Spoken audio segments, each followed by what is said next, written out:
So the DNA test will show that Kim is my mom. I never thought I would have to go on national TV to prove I'm the baby mama. This is ridiculous. Today is Saturday, September the 20th, 2024, and this is a follow-up to what will probably begin a series that I'll call All the Barriers. But it is a response to a question that I received relative to the post that I shared yesterday, asking biological moms to help me with getting rid of Stockholm politics. And her last words to her mother, which her mother, as you know, tears up and cries every time she speaks it. Last words to her mother, promise me you'll take care of my son.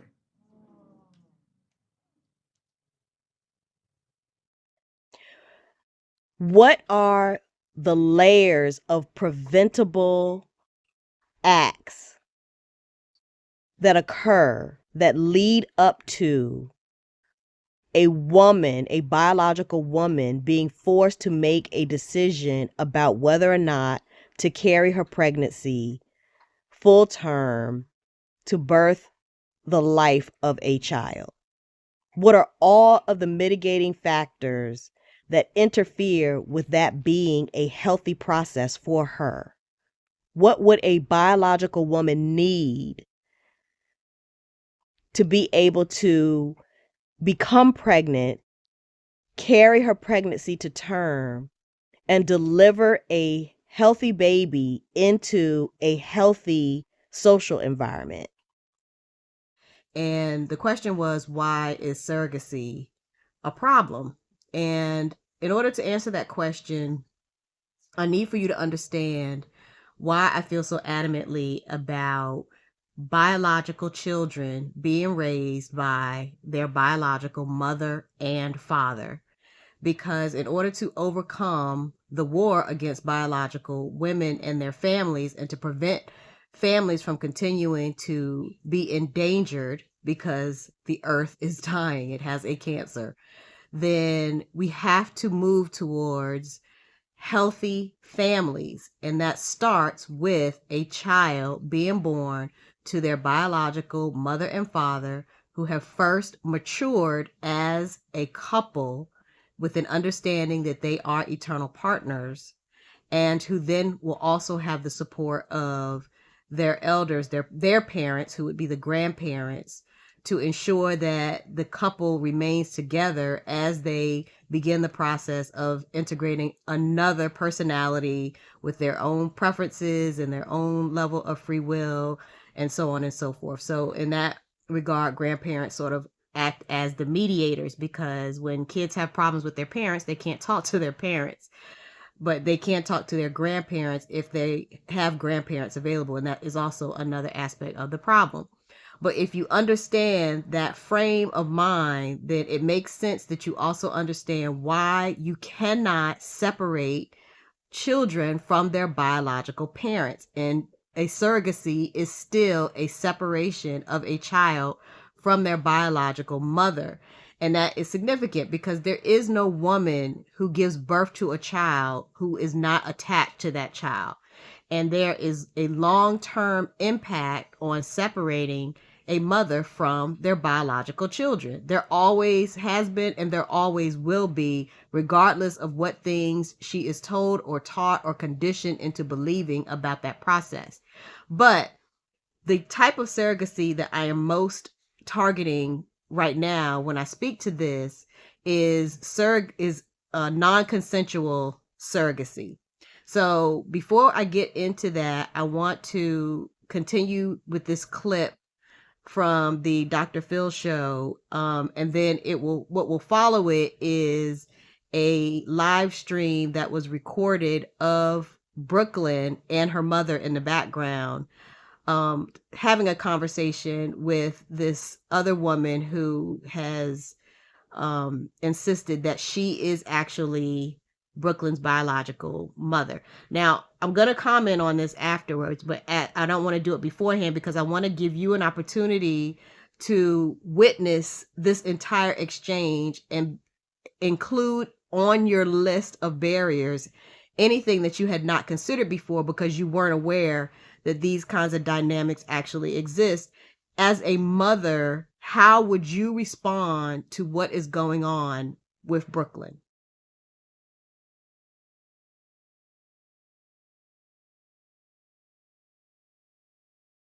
All right, so we're outside of the DNA center right now. How are you guys feeling about taking your DNA test? I just feel like this whole situation is just crazy, so I'm ready to just go in there and get it over. I'm about to get swabbed to prove that this lady is my mother.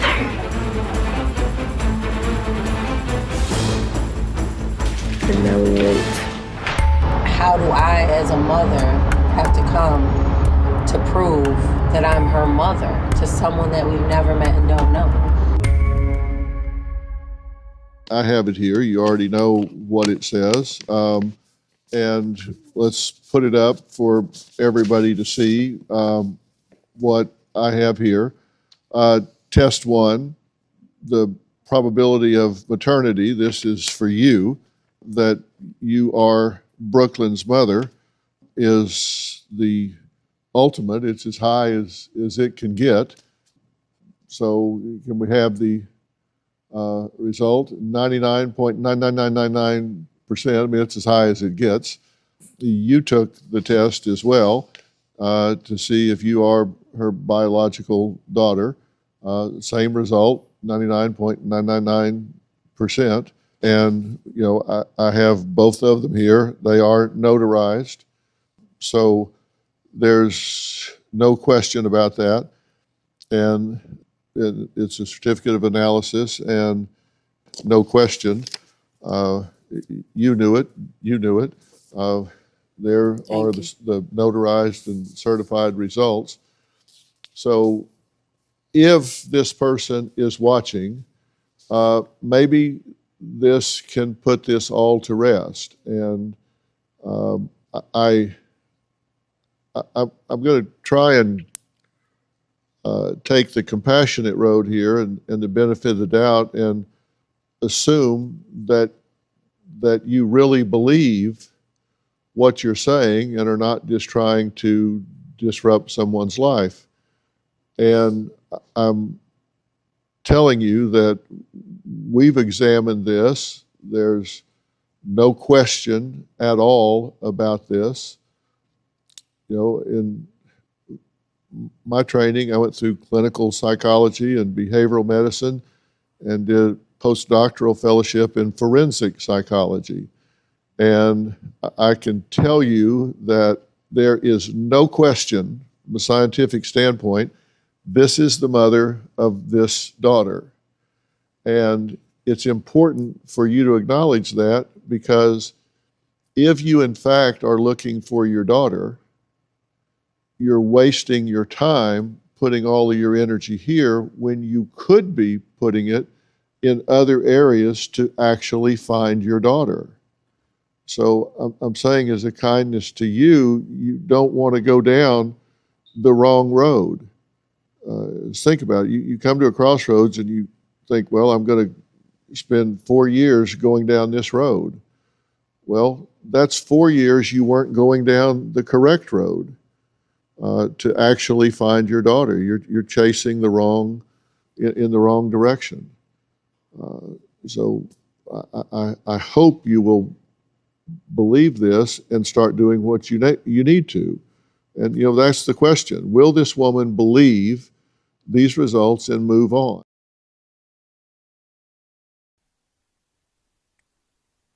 Like, I'm literally finna cry again. Like, this is just not okay.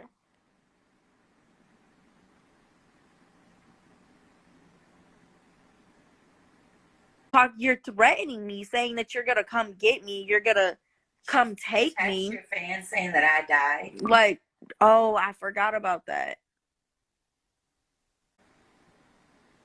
And she won't stop. It's been going on for 3 years. Like, I don't think it's ever gonna stop. I literally need to move. Mom, we need to move because I didn't know she knew our address and where we lived. Like, and she's saying her dad is right, her dad is some Mexican drug lord, Castro, whatever his name is. I don't even know. Like, what can you do, like, for somebody who is not in the same state but constantly harassing you for years and saying they're gonna come get you? Like, I think she lives, I need to find out where she lives so I know not to go to that state. She's in Georgia. But she said I got put in a foster care in Miami. She lives in Georgia.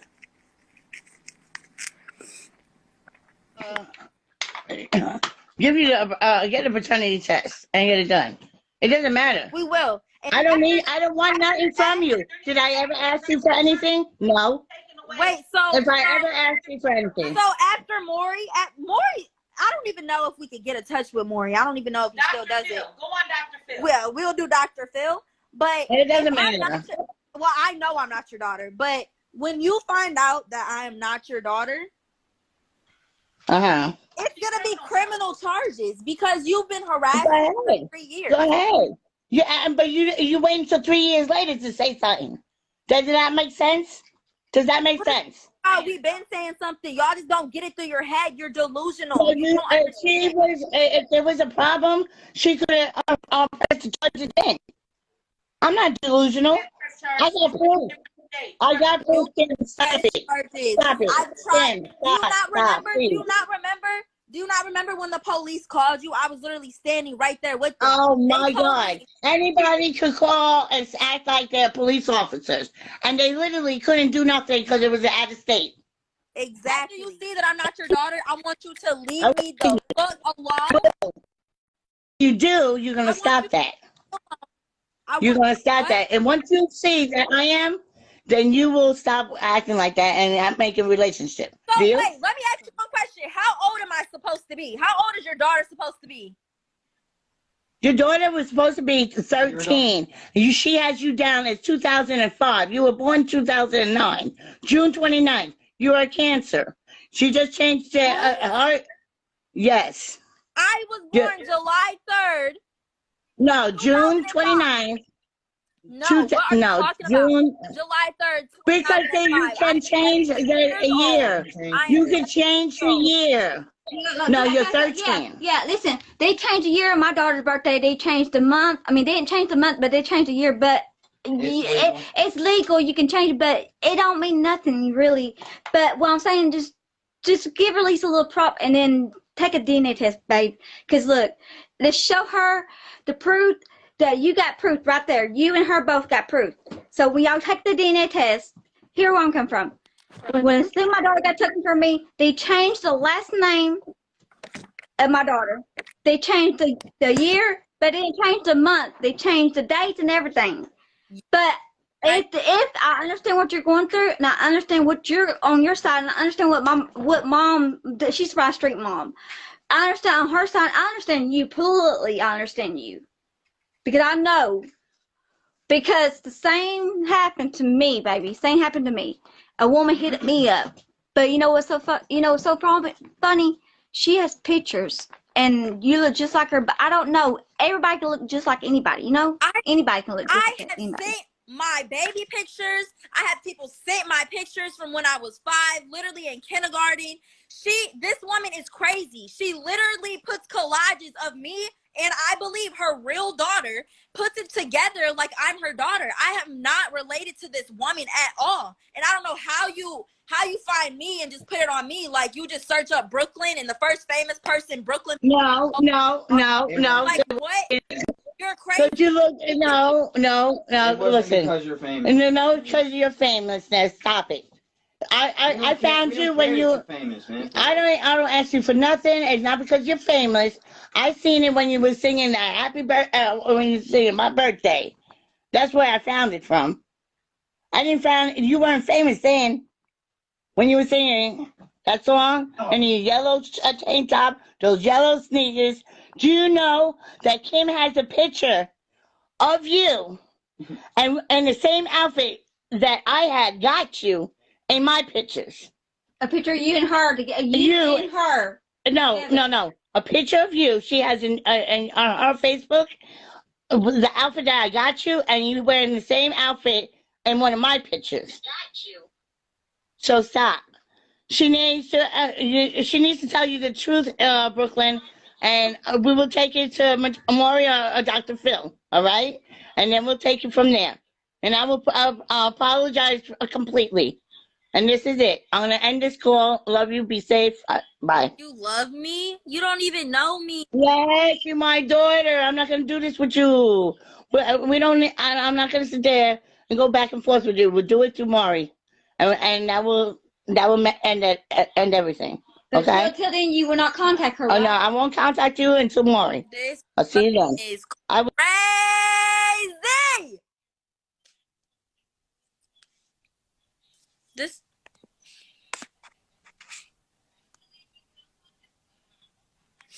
Y'all. What if she's telling the truth? Bro, don't try me. This woman. I hesitated to use the live footage that I was able to acquire of Brooklyn from YouTube and an account other than her own. But I decided to go ahead and use it, one, because I think it's important for people to be aware of the dynamics that exist, because this kind of conversation is not exclusive to Brooklyn, her mother, and this woman who also says that she is her biological mother. And then also because of the things that the two women in the video share about their experience with having their own children taken from them and adopted, and just to sort of give you a visual of what some of these women look and sound like when they are speaking through their trauma to what they understand about their circumstances. But I also wanted to make sure that people include in their list of barriers the ecosystem, and that media is a huge part of the system, and the implications that I was even able to find this information, and that it moved from social media to a nationally televised and syndicated television program, which is how I found out about the case in the first place.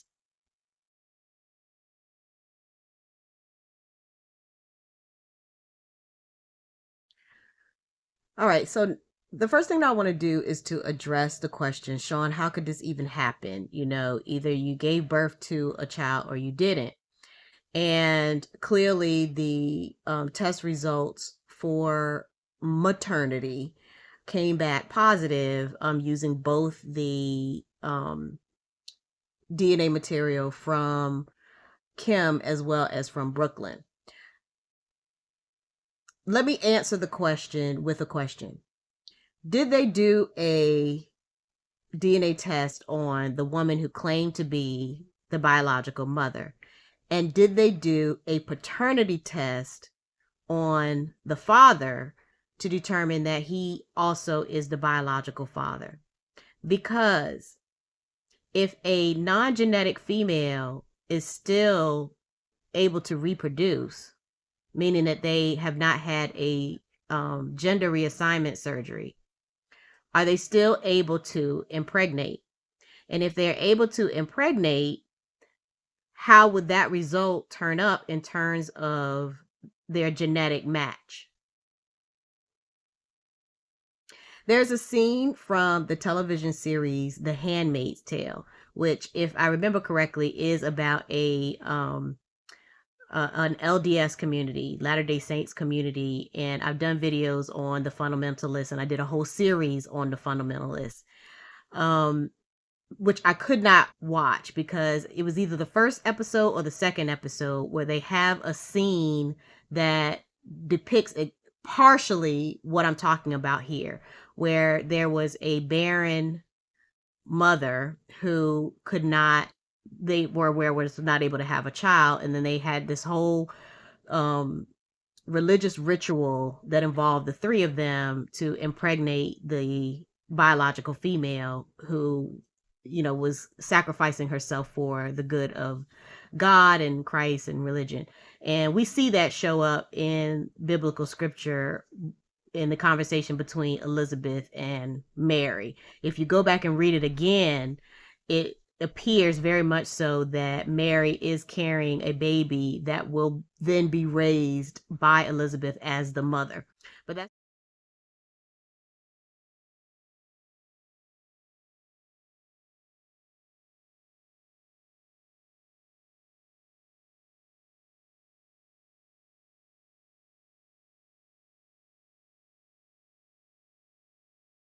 is carrying a baby that will then be raised by Elizabeth as the mother.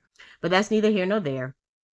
The problem is that if you consider the moral character of people in 2024 who are part of the soggies, the sexual orientation and gender identity focused people, there are lots of ways to create a surrogate pregnancy that is biologically connected to a non-genetic female in the way that I'm describing. And I did another video relatively recently where I use clips from the movie Kill Bill to sort of also make that point, because I try to approach this issue delicately because it's painful for me to even consider and think about, but I know that it occurs. So that is the reason why surrogacy is an issue in the most poignant way. But more importantly, using surrogacy as a band-aid for infertility, for example, is not the best long-term solution, because the question really is, why are women infertile? Why would a woman be infertile? I did undergo fertility treatments myself to be able to conceive my daughter, but I had also been on birth control for years before I was told that I had cysts on my ovaries that may prevent me from having children, in which obviously, it did, because I had to get some additional treatments to be able to help my ovaries to release the eggs so that I could become pregnant. And then they just started releasing like crazy, I guess, because I ended up with twins the second time we went around, and we didn't use any fertility treatments at all. My womb was open, so I was ready to go. But a more important issue would be to figure out why women are infertile and what needs to happen in order to restore their fertility, because regeneration is real. And if there are problems with the reproductive system for whatever reason, the body should be able to correct that, but there have to be either medical or environmental reasons why that does not occur, which is much more important. So I hope that will help give you a perspective on how to think about this issue and why I presented it in the way that I did. Another factor to consider, though, is as a parent who is planning, meaning you aren't a parent yet, but you have found your eternal partner and you all have come to a place where you are ready to begin your family, is considering what is in the best interest of the child. If you cannot do that before you lay down to get pregnant, then you aren't ready to have a child. To think about what the implication and the impact will be on how it is you intend to bring this child into your family. Now, the reality is in 2024, there are going to be children who, need to be reconnected with their biological family for whatever reason. And there are also kids who have been adopted, and those families want to do the right things by those children and have them be connected to their kin. And it's about if we're all one family and we're all living together as neighbors who agree to do no intentional harm 100% of the time, then there would be nothing wrong with having children who have been adopted also have relationships with their biological family and back and forth. You only raise kids until they are old enough to begin a life with their eternal partner, and then the dynamic of the relationship changes anyway. But if once you get to that place, you have created a foundation from that point until the time that they find their eternal partner, that they do not want to have a relationship with you or they don't trust you, you miss out on the rest of eternity in their lives, because they're only under your supervision for a certain amount of time, and the rest of their life into eternity, your relationship shifts because it's not your responsibility to supervise them anymore. It is your responsibility to support them. And I think it's important for me to say that because people, hear me talk about long-term planning relative to raising a generation or raising a lineage to 3 generations, but you never stop. So, you are always continuously planning for your lineage. Even after you transition from this earth, they're still your family. You'll still have family, you'll still have your children transitioning into that realm and having to learn about what it's like to be there, because you would have already been there. You would have experienced it and you would know it, and you'd be able to help them to make that transition. And then you're constantly you're always one step ahead of your kids. So you never stop raising them. You never stop supporting them. You never stop, being wise counsel for them, because you'll always know more than they do because of the level of experience you have, meaning that you've increased in your mind's capacity to understand a variety of circumstances and situations and relationships with other people and their lineages. And I hope that makes sense to you. So, that you never stop planning for your family. Family planning is an eternal process, but once they get past that supervision stage, then they have the capacity to do more, and they want to.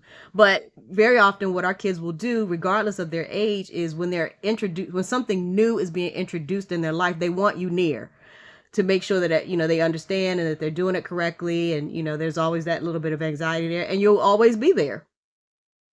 So you cannot separate children from their biological families. That just cannot be. And you can understand why there are people who do not like me, because that's my position. But it's my position because that is what's natural. You don't take away from people things that don't belong to them. It doesn't belong to you. You stole it in the first place. So with that frame of mind, I would invite you to continue to sort of contemplate these barriers and what it is that you want for your children. It's a lot easier for parents who have children, who are raising children, who love them and want to see them be successful and be happy, to have this kind of dialogue with themselves and other people of like mind, than it is for people who don't. And that's the reason why, I specified my call to biological women, because we've been left out of the conversation for a really long time. And once we understand all the barriers that are there and the additional barriers that we missed because it just was completely outside of our purview, and then we are able to offer our perspective on how we might resolve or rectify the situation and then how to move forward, then we'll be on our way to removing biological families from the endangered species list and healing the earth of its cancer. So I'll leave you with that. For those of you who love me, I love you back. For those of you who don't,